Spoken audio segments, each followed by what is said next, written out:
Air India Hong Kong Delhi flight catches fire after landing. Passengers Safith Auxiliary Power Unit of Air India Flight AI315, flying from Hong Kong to Delhi, caught fire shortly after the plane landed at the Indira Gandhi International Airport. The airline said Tuesday the fire was detected while passengers were exiting the plane. The airline said the Auxiliary Power Unit, or APU, was automatically shut down once the system detected the fire, and passengers and crew continued to disembark safely.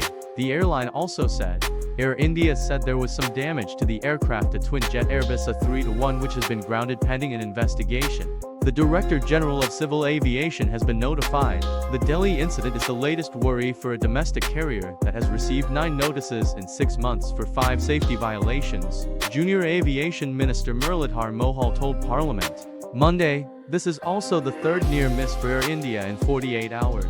On Monday, a Kochi-Mumbai flight veered off the runway while landing, damaging both the plane and the tarmac.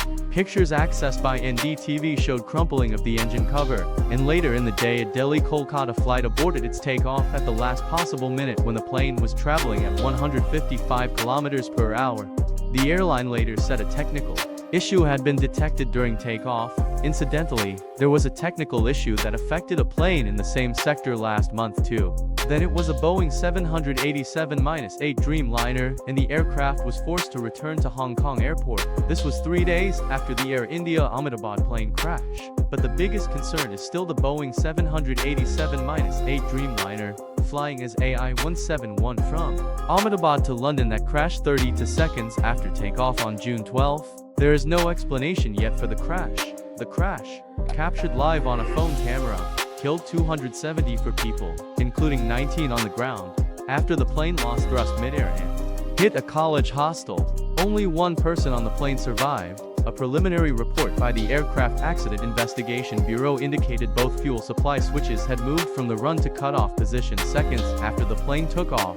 The final report, which should explain exactly what happened, is pending. However, multiple press reports have focused on the switch positions and a fragment of the recorded conversation between Captain Sumit Sabharwal and First Officer Clive K. In that fragment, one pilot, it is not clear who asked the other why he shut off the fuel supply. In response, the second pilot says he did not.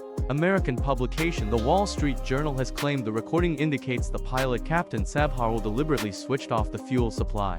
The claim, which lacks definitive proof, has been heavily condemned by the Indian government and the aviation community. Last week, the Aircraft Accident Investigation Bureau, or ABE, slammed international media for unverified and irresponsible reporting. The foreign press reportage was also called out by the United States National Transportation Safety Board, which is helping the ABE in this matter. The fuel supply switches on the Boeing 787-8 Dreamliner, which was the plane that crashed, are designed to be immobile unless specifically moved by a pilot.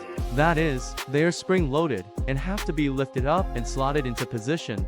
This is to avoid accidental movement. In the aftermath of the AIM's initial report, domestic airlines operating Boeing jets were instructed to conduct checks on switches that regulate fuel supply to the engines. This was made mandatory for all India-registered Boeing planes. Air India later said it had finished the checks and found no issues.